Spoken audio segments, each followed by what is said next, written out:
Magandang gabi po sa ating lahat. Isang mapagpalang gabi. Tayo po ay manalangin sa oras na ito. Hallelujah, Lord God.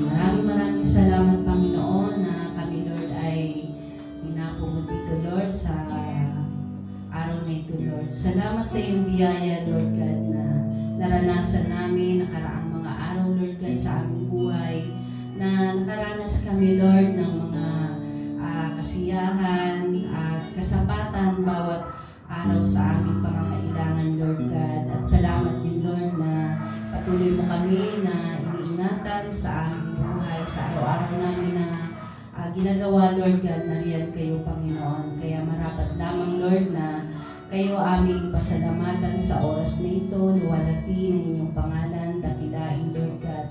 Tunay ka nga, Lord, na tapat sa mga anak mo na kinikilala ka, Panginoon, at tinataas namin ang aming gawain na ito, Panginoon, na patuloy, Lord, namin na maranasan ang mga himala pa at maranasan namin ang saya na dulot na inyong salita, maging ang amin, Lord, na Pastor, Panginoon, o ang tagapagturo sa oras na ito, Panginoon, na akin po tinataas ang kanyang buhay na patuloy na pagpapala, Lord God, sa kanyang buhay, kalusugan at sa kanyang mga pangangailangan, Lord. Kayo rin po, Lord, ang mag-provide at maging, Lord, ang aming mga kapatid, Lord, na nasa kanilang kanya-kanyang mga tahanan, Panginoon, tinataas ko sila na patuloy nila, Lord, na hanapin ang inyong salita, Panginoon, makinig sila at dalahin ko, O Diyos, na bigyan mo sila ng kaunawaan sa oras na ito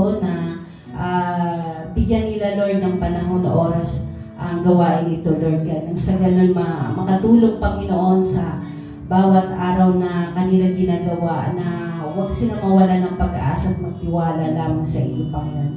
At Lord God, tinataas ko din po, Lord, sa inyong gawain na ito na bigyan mo kami ng karunungan at patuloy, Lord, na kalakasan. At sa inyo lamang namin itinataas ang lahat, Panginoon. Ikaw lamang madakila sa lahat, Panginoon, sa pangalan ni Jesus. Amen.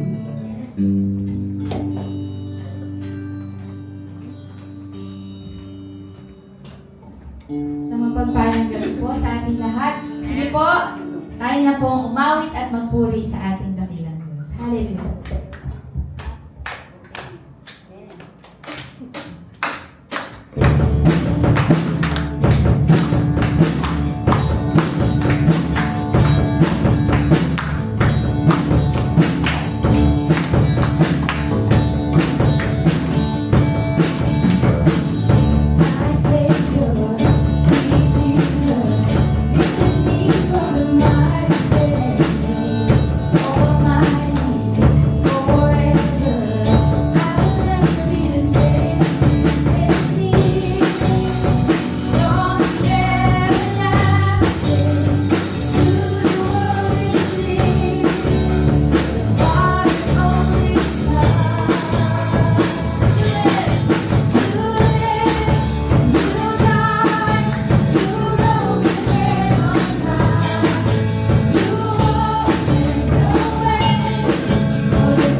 you came near from the everlasting to the world renewed. The Father's only Son. You lived and you died. You rose again on high. You opened the way for the world to live again. Hallelujah. For all you've done. You lived, you died. You rose again on high. You opened the way for the world to live again. Hallelujah. For all you've done. You lived and you died. You rose again on high.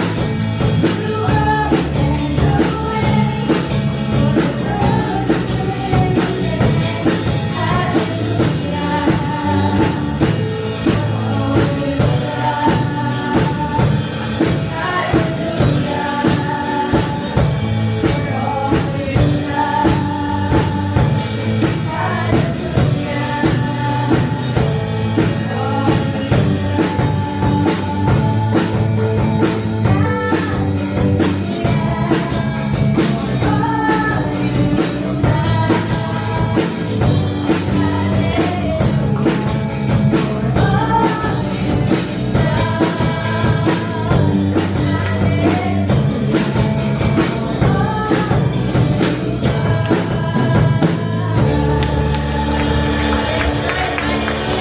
Salamat Panginoon sa iyong ginawa, Lord, sa krus, at salamat sa patuloy mo pong ginagawa para sa aming mga buhay.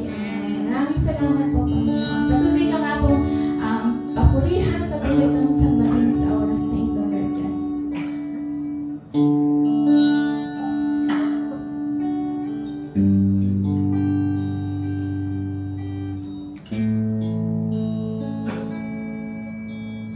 You are the Lord at the beginning. One with God, the Lord Most High. Hidden glory in creation. Now we live in you are Christ. What a beautiful name it is. What a beautiful name it is. The name of Jesus Christ, my Savior. What a beautiful name it is. Nothing compares with this. What a beautiful name it is. The name of Jesus.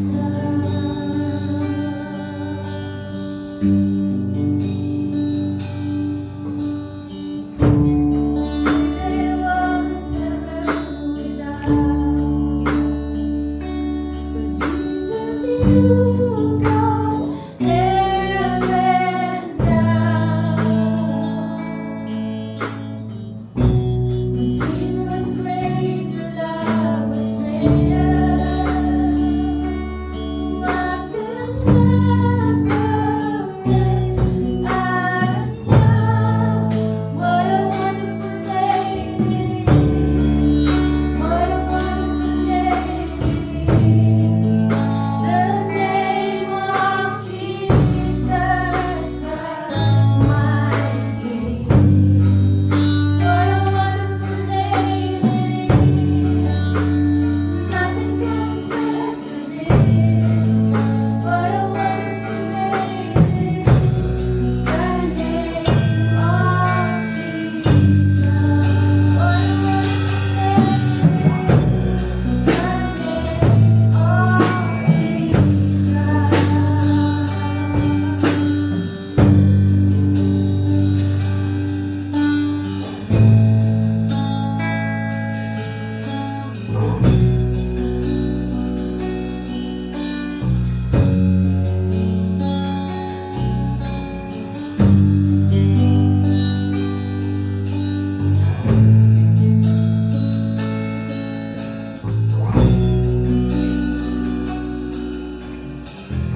kahit sandali.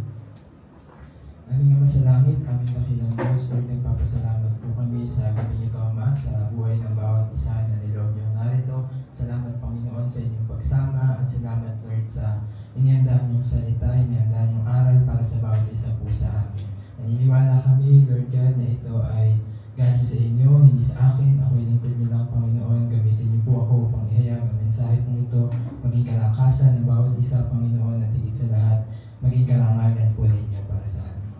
Salamat, Lord, Panginoon, kayo lang po ang mataas at mahayag sa lahat ng aming mga ginagawa, sa lahat ng aming mga sasabihin. Sa inyo po ang papuri, sa inyo po ang pagsamba, Lord God, sa inyo po lang, sa pangalan ng aming Panginoon Jesus. Amen. Yan. Lahat naman po tayo dito ay matatagal ng Kristiyano, ano? Hindi lang po 1, 2, 3 taon, higit pa, ano po. Ibig sabihin, hindi na po tayo maituturing ng mga musmos pagdating sa salita ng Diyos o pagdating sa mga karanasan bilang mga mananampalataya. Marami na tayong narinig na turo, marami na tayong pinagdaanan, at naniniwala po ako na maraming beses na rin na pinatunayan ng Panginoon sa atin na hindi tayo naliligaw sa tinatahak po natin na daan, sa dinadaanan natin, sa pagsunod natin sa Kanya. Pero ganun pa man, kahit gano'n na po tayo katagal ng mga mananampalataya, ang paghubog po ng Diyos sa atin ay hindi pa rin natatapos, no? Marami pa rin ang kailangan baguhin, marami pa rin ang kailangan ayusin. Yung ilan sa mga bagay pong ito ay napakahalaga na hanggat maaari sana ay ma-develop na natin agad, ano po? Dahil nasa panahon na po tayo kung saan meron ng mga expectations sa atin dahil nga hindi na tayo bata, hindi na tayo bago sa pagiging Kristiyano. Nasa panahon na po tayo ng kung saan kailangan na natin kumilos talaga. Na kailangan na natin may gawin at inaasahan po iyon sa atin bilang mga Kristiyano. Kaya ang ganda nga po ng team natin itong buwan na to, no, tsaka nung nakaraan po, moving forward. Dahil kailangan na natin humakbang. Kailangan meron na tayong gawin para sa Panginoon. More than doon sa mga dati pa nating ginagawa. We need to step up, we need to move, kailangan mag-extra mile na tayo. Ano po, yung mga bagay na maaaring dati ay hindi natin ginagawang paglilingkod, pero sa panahon ngayon, sa pagsunod po natin sa Panginoon, para bang kailangan na natin dagdagan pa yung dagdagan pa natin o i-level up pa natin yung mga nasa arsenal natin, ano po. Arsenal yung lalagyanan ng weapon, ano sa Christian po, ang yung mga weapon na tinutukoy po natin ay yung mga katangian na magagamit natin sa paggawa ng kalooban ng Panginoon o sa paglaban sa mga gawa po ng kaaway. May mga katangian po na kung meron tayo nito o mga katangian na kung napapractice natin ay napakalaking bagay po o magiging napakalaking tulong para magawa natin ng mas mabuti at mas maayos ang ating pong paglilingkod. Ngayong gabi po, ang pamagat na gagamitin natin ay yung mga likas na katangian ng isang Kristiyano. Ito po yung mga bagay na bilang mga Kristiyano dapat meron tayo at dapat ini-improve din po natin itong mga ito. Konti lang po ito, magbabanggit lang tayo ng ilan. Una po, number 1, pagkakaroon ng initiative. Ano po ba yung initiative? Ito po yung kumikilos tayo kahit hindi tayo sinasabihan. Kahit wala tayong kasama, kahit walang nauuna sa atin. Minsan po kasi, para kumilos ang isang tao, kailangan muna may magutos, kailangan muna may kasama siya, kailangan may mauuna muna, tapos tsaka pa lang susunod kapag may nag-initiate na, ano po. Magkaroon po tayo ng initiative na tayo na yung mauna. Kilusan na natin, kahit tayo lang o kahit ikaw lang mag-isa. Pagka po kasi naghintayan tayo, baka matagalan. O pag naghintayan tayo, baka walang gumalaw. Ano po? Sabi nga po natin, patagal ng patagal. Matagal na tayong Kristiyano at patagal ng patagal. Ibig sabihin, palapit din po ng palapit. Yung hinihintay natin na pagbabalik ng ating pong Panginoon. Kailangan tayo mismo, marunong na tayong mag-initiate ng paghakbang na gawin yung mga bagay na alam naman natin dapat natin gawin. At tandaan din po natin na ang kasalanan, hindi po yan nakikita lang sa masasamang bagay na ginagawa natin. Ang kasalanan, nakikita din po yan sa mabubuting bagay na hindi natin ginagawa. Sabi po sa Santiago chapter 4 verse 17, ang nakakaalam ng mabuti na dapat niyang gawin, ngunit hindi ito ginagawa ay nagkakasala. So we need to have an initiative, na gawin yung mabubuting bagay na ina-expect ng Diyos na gagawin ng kanyang mga anak. At sa totoo lang po, nag-expect din po yung mga tao sa atin, lalo na bilang mga Kristiyano, lalo na sa mga leaders, lalo na sa mga pastors. May expectations po talaga. More than just leading, more than just teaching, na hindi lang tinitingnan ng tao kung magaling tayo magturo. Tinitingnan din nila yung buhay natin. If we are living those words na tinuturo po natin. At hindi lang din po tinitingnan ng Diyos kung magaling tayong leader. Tinitingnan din po ng Panginoon kung ano yung relationship na meron tayo doon sa mga taong ipinagkatiwala niya po sa atin, or how much we care for them. Mamaya mas daanan pa po natin yan. Yung pagkakaroon po ng initiative na kilusan at talagang ganapan yung paglilingkod pong ito, malaki ang kayang baguhin sa atin pong iglesia. Pangalawa po, number 2, pagiging handa na magsakripisyo. Ang pagsasakripisyo po ay bahagi na ng buhay ng isang Kristiyano. Bilang tayo po ay mga Kristiyano, bahagi po yan ng buhay po natin, ng mga taong totoong sumusunod sa Diyos. Hindi po natin yun maiiwasan Sa pagsunod po natin, sa pagsiserve natin kay Lord, hindi lahat magiging madali. Hindi lahat ay komportableng gawin. Minsan mahirap, minsan talagang kailangan magsakripisyo. Alam niyo po, kung sa paglilingkod natin ay wala tayong ginagawang sakripisyo, kailangan tignan po natin ulit kung tayo ba ay naglilingkod talaga. May mga bagay pong mahirap talagang gawin, lalo na kung hindi natin nakasanayan. Pero kung hindi po natin sisimulang sanayin ang sarili natin na gawin yung mahihirap na paglilingkod, hindi po tayo palalaguin ng mga paglilingkod na madali lang gawin. Kung mananatili tayo sa paglilingkod na gusto lang natin gawin, kung susunod lang tayo sa mga utos na gusto nating sundin. At ang sabi po sa 2 Timoteo chapter 2 verse 3, makibahagi ka sa hirap tulad ng isang mabuting kawal ni Kristo Jesus. Ang isang mabuting kawal po pala, o ang isang mabuting lingkod ng Diyos, nakikibahagi sa hirap.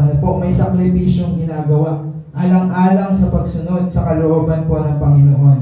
Isang tao na handang magsakripisyo, isang tao na handang magtiis para sa Panginoon. Masaya pong maglingkod sa Diyos, pero hindi palaging madali. Hindi laging madaling gawin ang paglilingkod sa Panginoon. At ang paglilingkod po, hindi lang din sa loob ng church. Ang totoong naglilingkod po may ginagawa para sa Panginoon, para abutin ang mga tao at ilapit sa Diyos kahit sa labas ng bahay-sambahan. Kahit hindi service, kahit hindi Bible study, kahit walang gawain, tuloy ang paglilingkod, tuloy ang pagsasakripisyo at paggawa ng isang mabuting kawal ni Kristo. Tayo po sa ating sarili, kung titignan natin, paglabas ng church, anong paglilingkod pa ang ginagawa natin para sa Panginoon? Mga bagay na hindi kailangan planado ng ministry, mga bagay na hindi kailangan nakaprogram. May paglilingkod ba tayong ginagawa paglabas natin ng church? May mga tao ba tayong inaabot o sinisikap abutin para kay Lord? Kung tayo po ay makukontento sa kung ano yung kasalukuyang nagagawa natin para sa Panginoon, kung wala yung desire, kung wala yung desire na palawakin pa yun, kung ayaw ng tao na siya ay magsakripisyo para gawin yung mga bagay na kalugod-lugod kay Lord, minsan may mga nagtataka po, napapaisip tuloy sila kung ganun ba talaga ang likas ng pagiging isang Kristiyano, o ganun lang ba talaga ang pagsunod sa Panginoon. Sabi din po sa Lucas chapter 9 verse 23, at sinabi niya sa kanilang lahat, ang sino mang nagnanais sumunod sa akin ay kinakailangang itakwil ang kanyang sarili, pasanin araw-araw ang kanyang krus, at sumunod sa akin. Ibig sabihin po, nung itakwil ang kanyang sarili, hindi na yung comfort niya ang hinahanap niya o ang mahalaga sa kanya. Hindi na yung gusto ng sarili niya, kung hindi yung gusto na ng Panginoon, yung masunod niya, yung gusto ng Panginoon, maparangalan ng Diyos, kahit na ibig sabihin nun ay masakripisyo yung sarili niyang kaginhawahan o yung sarili niyang kagustuhan. Kung matututunan po ng lahat ng mga Kristiyano na laging maging handa na magsakripisyo para sa Panginoon, hindi lang po yung church, kundi tayo individually, ay mas lalago at uunlad sa ating pong pananampalataya. Sabi po natin kanina, masayang maglingkod, pero hindi laging madali. Pero alam niyo po, kapag nagagawa din natin yung paglilingkod na mahirap, mas nakaka-enjoy po yun. Kasi mas nararanasan natin doon paano kikilos si Lord. Mas makikita natin kung paano dun sa mahirap na paglilingkod ay tutulungan tayo ng Panginoon na magtagumpay. Pangatlo po, sa mga likas na katangian ng isang Kristiyano, number 3, may pagpapahalaga sa buhay spiritual ng kanyang kapatid. Sabi po ng isang quotation, nabasa ko lang po. A true Christian does not only guard his own soul, but lovingly watches over the soul of his brothers and sisters. Ang isang totoong Kristiyano daw po, binabantayan niya hindi lang ang sarili niyang spiritual life, kung hindi maging ang spiritual life ng kanyang mga kapatid.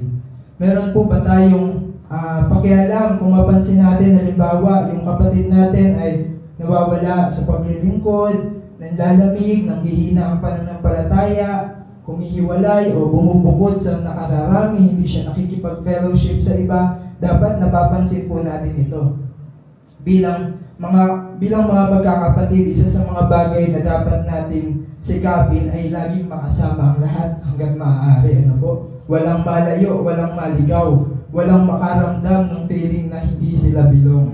Naalala po natin si Cain, nung tinanong sa kanya ng Diyos si Abel, nung hinanap ng Diyos sa kanya yung kapatid niya, ang sagot ni Cain, tagapag-alaga daw ba siya ng kanyang kapatid? Tayo po kaya, kung may hanapin si Lord sa atin, ano po kaya ang isasagot natin sa Panginoon? Sasagot ba tayo sa kanya na, Lord, tagapag-alaga ba ako ng kapatid ko? Hindi ko alam, Lord, wala na akong balita sa kanila. Alam po kaya natin o may desire kaya tayong alamin kung kamusta ang kanilang buhay spiritual o baka yung mga close natin siguro, nakakamusta natin, naaalala natin, pero paano kaya yung iba, nakapatid din po natin, Isa sa mga tanda po ng pagiging mature Christian ay yung hindi na lang sarili mong kaluluwa iniingatan mo na huwag malayo sa Diyos, kung hindi maging ang sa mga kapatid mo, na kapag may isang nawawala, kahit isa lang, hahanapin natin. Katulad po ni Jesus, di ba?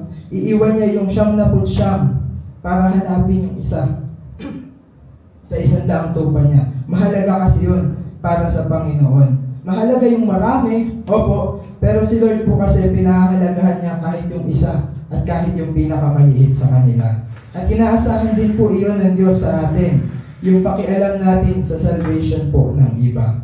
Maaaring para sa atin, syempre, mahalaga yung sarili nating kaligtasan, yung sarili nating kalalagayang spiritual, pero ganun din ba yung pagpapahalaga natin sa kalagayang spiritual ng ating mga kapatid?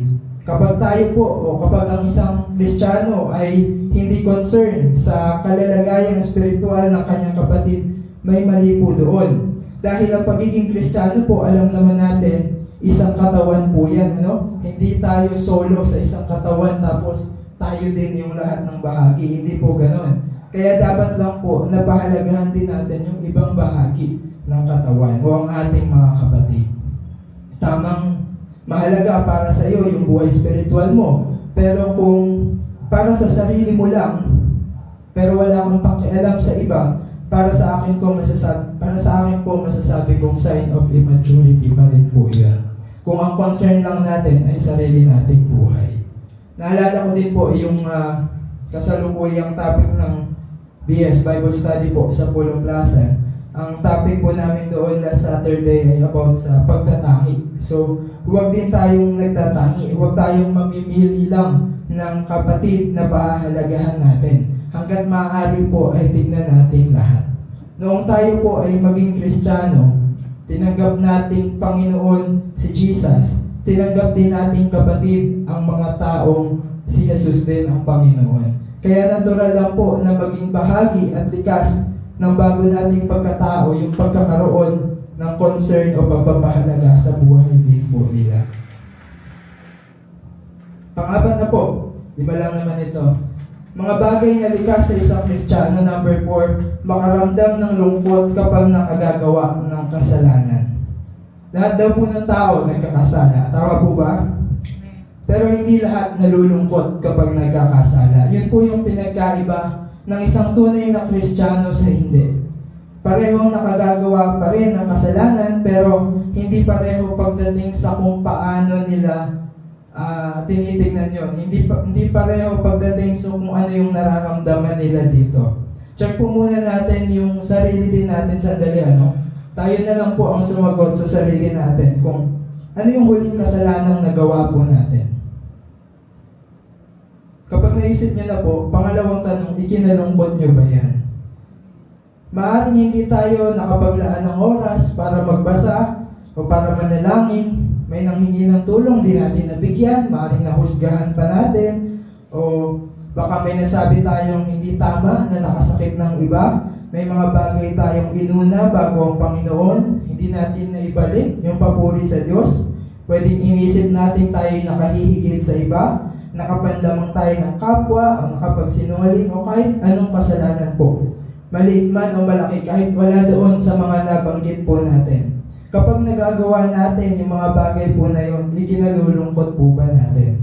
O kinikilala ba natin nagkakasala tayo? Si Haring David po at si Haring Saul, yan din yung parang naging pagkakaiba nila.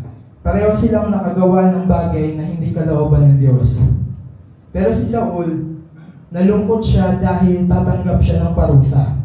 Dahil ayaw niya maparusahan, which is normal naman. Wala namang tao na gustong maparusahan. Pero si David po, nalungkot siya dahil alam niyang nasaktan niya ang Diyos. Sa Awit chapter 32 verse 2 po, sabi ni David, nang hindi ko pa naihahayag ang aking mga sala, ako'y nanghina sa maghapong pagluha. Ganun po malungkot si David, kapag alam niya na may nagawa siyang kasalanan o bagay na hindi nagustuhan ng Diyos. Kapag ang isang Kristiyano po, alam niyang siya'y may ginagawang mali o may nagagawang mali, pero hindi siya nalulungkot, may problema po siya noon. Maaaring hindi niya nakikita yung pagkakamali niya o maaaring nagiging matigas na ang kanyang kalooban. Ibig sabihin po, kung sa ating sarili, mapansin natin yung ganon, hindi po natin ito dapat nabaliwalain. Huwag nating baliwalain po yun. At may dalawang uri daw po ng kalungkutan, sabi ni Pablo. Kalungkutang buhat sa Diyos at kalungkutang dulot ng mundo. Yung kalungkutan na dulot ng mundo, ito po yung nalulungkot tayo dahil hindi nasusunod yung desire ng flesh o yung gusto ng ating laman o ng luma nating pagkatao. Kapag hindi nangyayari yung gusto natin, nalulungkot tayo. Yung kalungkutan naman po na buhat sa Diyos, ito yung kalungkutan na nararamdaman ng tao na nagtutulak po sa atin para lumapit sa Panginoon. Ito yung nalulungkot ng tao kapag alam niyang may nagawa siyang hindi tama sa harapan ng Diyos. Basahin po natin yung 2 Corintios chapter 7 verse 10. Sabi po dito, sapagkat ang kalungkutang buhat sa Diyos ay nagbubunga ng pagsisisi at pagbabago tungo sa kaligtasan, ngunit ang kalungkutang dulot ng mundo ay humahantong sa kamatayan. Kapag nalulungkot po tayo, tingnan din natin ano yung dahilan. Baka minsan hindi naman dapat ikalungkot, baka dulot pala ng mundo yun. Ang sabi po, humahantong lang daw po yun sa kamatayan.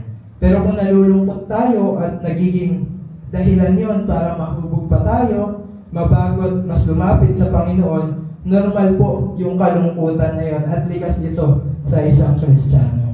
Check po natin lagi pag alam niyo po na may nagawa kayong mali tapos hindi kayo naapektuhan, huwag po natin pagtagalin yun, isik natin agad si Lord. Number 5, may pananampalataya kahit sa panahon na parang tahimik ang Diyos. May mga oras po, may mga panahon na pakiramdam natin parang hindi sumasagot si Lord. Walang nangyayari sa buhay natin, ang daming problema, walang sagot sa mga tanong natin. Lahat naman po, yata ng Kristiyano, may time sa buhay na nararanasan po yan. Si David po ulit sa awit chapter 13 verse 1 to 2. Sabi niya po dito, hanggang kailan, Yahweh, ako ay iyong lilimutin? Gaano katagal kang magtatago sa akin? Gaano katagal pa itong hapdi ng damdamin at ang lungkot sa puso kong gabit araw titiisin? Kaaway ko ay hanggang kailan magwawagi sa akin? Dito po makikita natin, tahimik ang Panginoon. Naghihintay lang si David pero wala siyang, parang hindi niya nararamdaman, hindi niya nakikita ang sagot ng Diyos. Sa kalagayan po ni David dyan, parang hindi niya nararamdaman na sinasamahan pa siya ng Panginoon. Hindi niya nararamdaman yung presence ni Lord, ano? Pero kahit na gano'n, sa verse 5 po, karugtong muna natin binasa, ganito po nakalagay. Nananalig ako sa pag-ibig mong wagas, magagalak ako dahil ako ay ililigtas. Katulad po ni David, ano? Ang isang tunay na mananampalataya kahit sa panahon na parang tahimik ang Diyos, nagpapatuloy, ini-endure niya pa rin yun. Hindi niya hinahayaan na yung alab sa puso niya ay mawala at yung pag-asa niya sa Diyos ay mawala. Kumbaga nananaig pa rin yung alam niya na kahit hindi niya nararamdaman ng Diyos, alam niya may ginagawa ang Panginoon. Na kahit hindi niya naiintindihan kung ano yung mga nangyayari, alam niya na at may tiwala pa rin siyang may gagawin ang Panginoon. May nabasa po ulit ako. Ang sabi po doon, a true Christian does not serve God only when God is speaking. He serves even when heaven feels quiet. Hindi naman po tayo mauubusan ng gagawin eh. Hindi naman tayo mauubusan ng paglilingkod na pwede po natin gawin. Kung feeling natin ay parang walang nangyayari, magpatuloy pa rin po tayo sa paggawa. Naniniwala po kung isa sa mga likas na katangian ng isang Kristiyano, hindi po yan humihinto o tumitigil sa pagbibigay lugod sa Diyos kahit anong sitwasyon. Sa unang Korinto chapter 10 verse 31 po sabi, kaya nga kung kayo kumakain o uminom o ano man ang ginagawa ninyo, gawin ninyo ang lahat sa ikararangal ng Diyos. Noong tayo po ay wala pang pagkakilala sa Panginoon, meron tayong likas na pagkatao. Ngayon po na tayo ay binago o binabago na ng Panginoon, may bagong nature na rin tayo.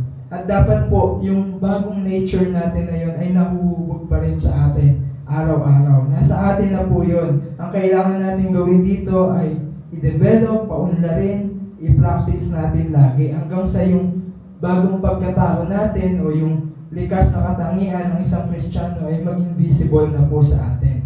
Ibig sabihin, yun na yung makita sa atin ng mga tao at hindi na yung lumang tayo. Isang Kristiyanong may initiative sa paggawa ng mga bagay na alam niyang dapat at mabuti. Isang Kristiyanong handa na magsakripisyo para sa ibang tao at higit sa lahat para sa Panginoon.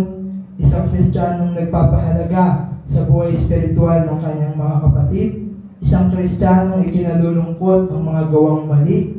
At isang Kristiyanong patuloy na nananampalataya sa kahit anong panahon. Sabi po natin kanina, medyo matatagal na tayo mga Kristiyano. Pero ang totoo po, maikli pa lang yun. Kung ikukumpara natin doon sa eternity o doon sa eternal life na pangako po sa atin ng Diyos. Marami pa tayong pagdadaanan, marami pa tayong dapat i-develop sa ating mga sarili, kaya kailangan po talaga nating magpatuloy. Kailangan lagi nating makita yung mga katangiang hinahanap sa atin ng Panginoon para alam din natin ano yung mga kailangan pa nating gawin. Ano pa yung kailangan nating i-level up sa ating pong mga buhay. May pangako naman po si Lord sa atin na siya din po ang kikilos para tulungan tayong gawin yung mga bagay po na yun. Sa Filipos chapter 1 verse 6, ang sabi po, natitiyak kong ang mabuting gawang pinasimulan sa inyo ng Diyos ay kanyang lulubusin hanggang sa araw ni Kristo Jesus. Sa ibang salin po, hanggang sa araw ng pagbabalik ni Kristo Jesus. Last verse na lang po. Sa Tiago chapter 2 verse 26, patay ang katawang walang espiritu, gayon din naman patay ang pananampalatayang walang kasamang gawa. Lahat po tayo bilang mga Kristiyano, matagal o bago sa pananaw man ng tao, pero isang bagay po, ang pare-pareho tayo. Meron tayong katangiang iisa at yung katangian po na yun ay magagamit natin para parangalan po ang Panginoon. Huwag nating hayaan na daigin tayo ng luma nating pagkatao, yung katangian ng mga dating tayo. hayaan natin na yung bagong nature o yung pagbabagong ginawa sa atin po ng Diyos, yun yung makita sa atin. Yun yung mas magliwanag sa atin para mas maparangalan po ang Panginoon sa ating buhay. Tayo po'y manalangin. Panginoon, salamat po sa naging mensahe niyo sa gabi nito, Lord God. Thank you po sa inyong paalala. At nawa po, Panginoon, ang mga bagay pong ito ay hindi mawala ng kabuluhan. At nawa po ay makita niyo po itong nagbubunga sa amin pong mga buhay. Maraming salamat po, Ama, sa inyo po muli ang lahat ng papuri at pagsamba sa pangalan po ng aming Panginoong Jesus. Amen.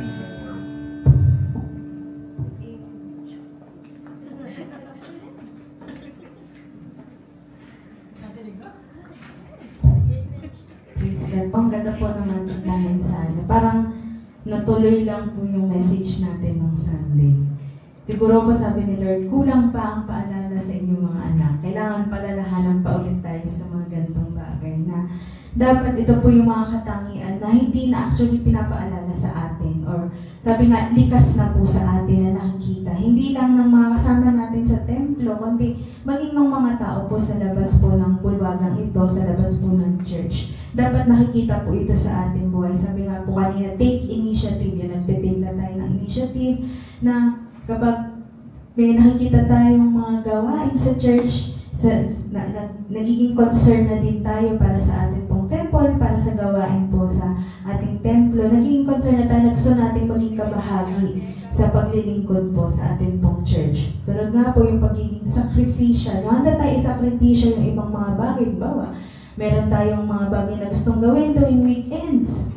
Isasakripisyo natin yung mga gala natin, sakripisyo natin yung mga bagay na iba natin gustong gawin para syempre makasama natin every Sunday ang ating mga kapatid, ang Panginoon sa templo po niya. At isasakripisyo natin yung mga bagay na pinagkakaabalahan natin para makasama at makaupo sa paanan ng Panginoon. At sumunod nga po doon yung concern po tayo sa buhay ng ating pong ibang mga kapatid. Actually, naisip ko nga po kanina, actually hindi lang concern sa buhay ng mga kapatid natin sa church, kundi yung mga kapatid natin na hindi pa nakakakilala sa Panginoon. Yung mga tao na kailangan pang maabot ng pag-ibig ng Panginoon. So dapat concern din po tayo sa kanila at nalulungkot nga po sa kasalanan. Actually, hindi lang nalulungkot sa kasalanan na ating nagagawa, kundi nalulungkot din tayo sa kasalanan na kanilang ginagawa. So dahil nalulungkot tayo sa kasalanan na kanilang ginagawa, tayo po ay nagiging concern sa kanila at inaabot po natin sila. At isa pa nga po, ito po yung pinakamahirap, yung magkakaroon pa rin tayo ng pananampalataya kahit na sa oras na tahimik ang Panginoon. Kahit na sa oras na parang walang ginagawa ang Panginoon. Pero laging meron. Yun po ang lagi nating tatandaan. Dapat lagi na inaalala natin bilang mga Kristiyano na hindi walang ginagawa ang Panginoon. Kung hindi naman ay may ginagawa ang Panginoon pero on process pa dahil pinapaganda pa niya ang mga bagay na gusto niyang gawin po sa ating buhay. Sige po, tayo pong lahat ay tumayo at tayo po ay minsan pa pong manalangin sa Panginoon.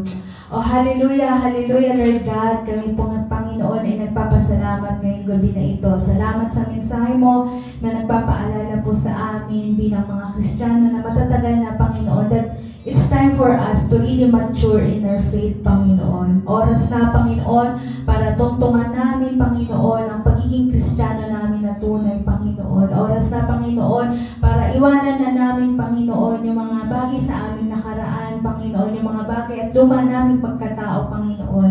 Lord God, maraming salamat, Panginoon, sa buhay, Panginoon, ni Brother Jonathan na naghayag ng iyong mga salita. Patuloy mo siyang pagpalain, maging ang kanyang pamilya, Panginoon. At dalangin ko rin sa aking mga kapatid na ito, Panginoon, patuloy mo rin silang pagpalain, samahan, Panginoon, ibigay ang lahat ng kanilang pangangailangan, Panginoon, ingatan, lukuban ng iyong pagpapala, lukuban ng iyong presensya, Panginoon, at pagliwanag ka, Panginoon, sa buhay ng bawat isa.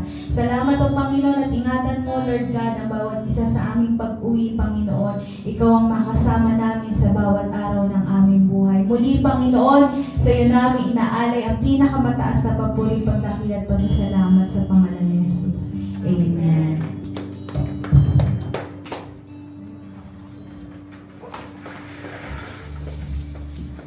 Praise God. Sige po, muli po natin awitan ang